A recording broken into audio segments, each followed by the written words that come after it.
So recently I have been reading this book, Negotiation Genius, which is a quite interesting book. Maybe not something that you would expect me to be reading, given that I typically talk about tech companies and products, product management, product squads, product teams, and how they should be working together. But potentially you might think that why are you talking about negotiation? This is for something that is important for people that might be making deals, maybe salespeople, people that are usually negotiators. And that's usually not my audience. And that's probably right. You're not that people that are doing that kind of negotiations. But the reality is that most of us have several negotiations that we are going throughout the day that we might not even understand those as negotiations. But in reality, they are. The very simple case is that when you talk with your work colleagues or with your couple, where are you going to go for lunch? That's in itself a negotiation. You are just trying to find a compromise, a place that you want to go together, that you both are going to enjoy, or several of you, and the place that is going to satisfy your either appetite and also your taste. And there are many other types of negotiations that you will have obviously throughout the day whenever you had to make any kind of decisions about anything. But the reality is that when you think about work, which is what we talk about here in this channel, is that you are going to have many negotiations even if you are not signing any deal, if you are not signing any contract with anybody. But you are going to still have negotiations. And if we think from the point of view of us product people, no matter who you are, no matter if you are a product manager, a product designer, an engineer, and a data engineer, data scientist, doesn't matter so much, you are going to have to take decisions and agree those decisions with other people in your team, in your organization, and come to an agreed decision. That on itself is a negotiation. Hey, my name is Juan Rodriguez. I'm a product director at a tech company in Finland. I have been working in tech companies for 20 years now, and I like to share my experiences with you. So coming back to the negotiations, the reality is that most of us, whenever we are trying to find an agreement at work, we don't understand that necessarily as a negotiation, even if it is a negotiation on itself. And many times what we want to see when we bring an idea, when we want to share our roadmap, where we want to share what we are going to do with the rest, many of us see this as a very binary situation where we either convince people that this is a great idea and everybody cheers for us and everybody says that, heck yeah, let's go and take it and do it, or everybody goes and says no, and there's no way, we are not going to do this. Or they don't accept it and they want to change something in the proposal, so on. It's something that is kind of a disappointing because they have not agreed with what you scope. But there's something that we are missing here,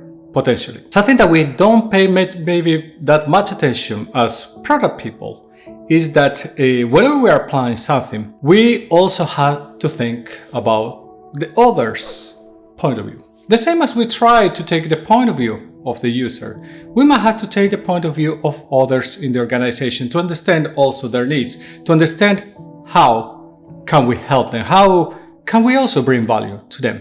Because in the end, this is not about winning. This is not about getting something agreed that I am right and we have to do it my way, is my way, or the highway. But we have to also understand that how can we create value on what we are doing for others in the team. In some cases, some of the other teams are also going to see this negotiation as a kind of a competition that they have to win or not, and they want the roadmap and not your roadmap, and that's potentially a problem. But especially if the other teams have that kind of attitude, you have to also look from their point of view of how what you are trying to bring is also bringing value for them.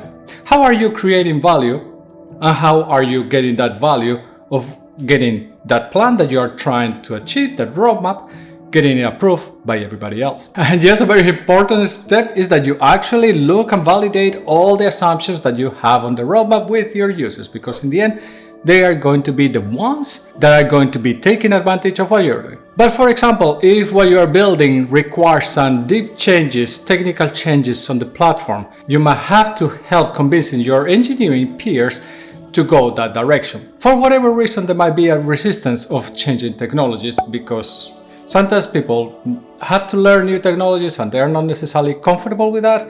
Sometimes there might be other problems and there might be very real problems that you had to tackle.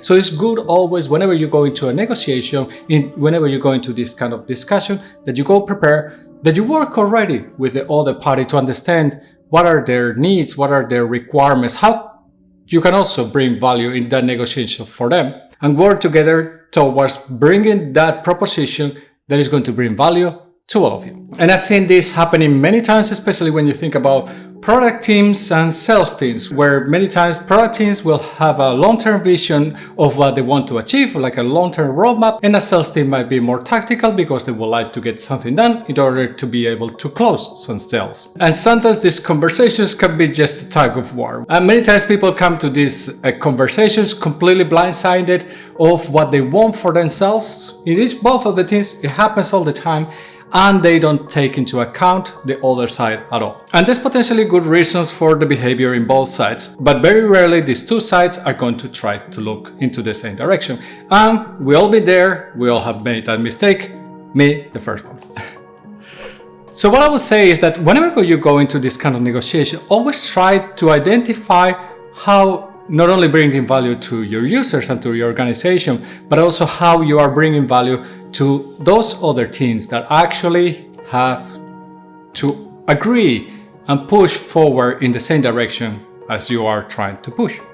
So understand how your proposal is also bringing value to them. And is there anything extra that you could do to bring value to get them also to be happy with the proposal that you're having? So have you have any problems with other teams that you are not being able to convince them that they always have a different agenda than the one that you are having, and it's very difficult to agree on a common scope? Please let me know below, and which one is the team that you are having problems agreeing with. So remember that whenever you go into a negotiation and whenever you're going to try to set a proposal to be approved by everybody else, how you're bringing value, or how can you create also value for other stakeholders that have to approve that proposal that you're putting in the table. If you like the video, I would appreciate it a lot if you give it a like, if you comment below, if you just subscribe to the channel. I create a lot of videos about how to work in tech companies.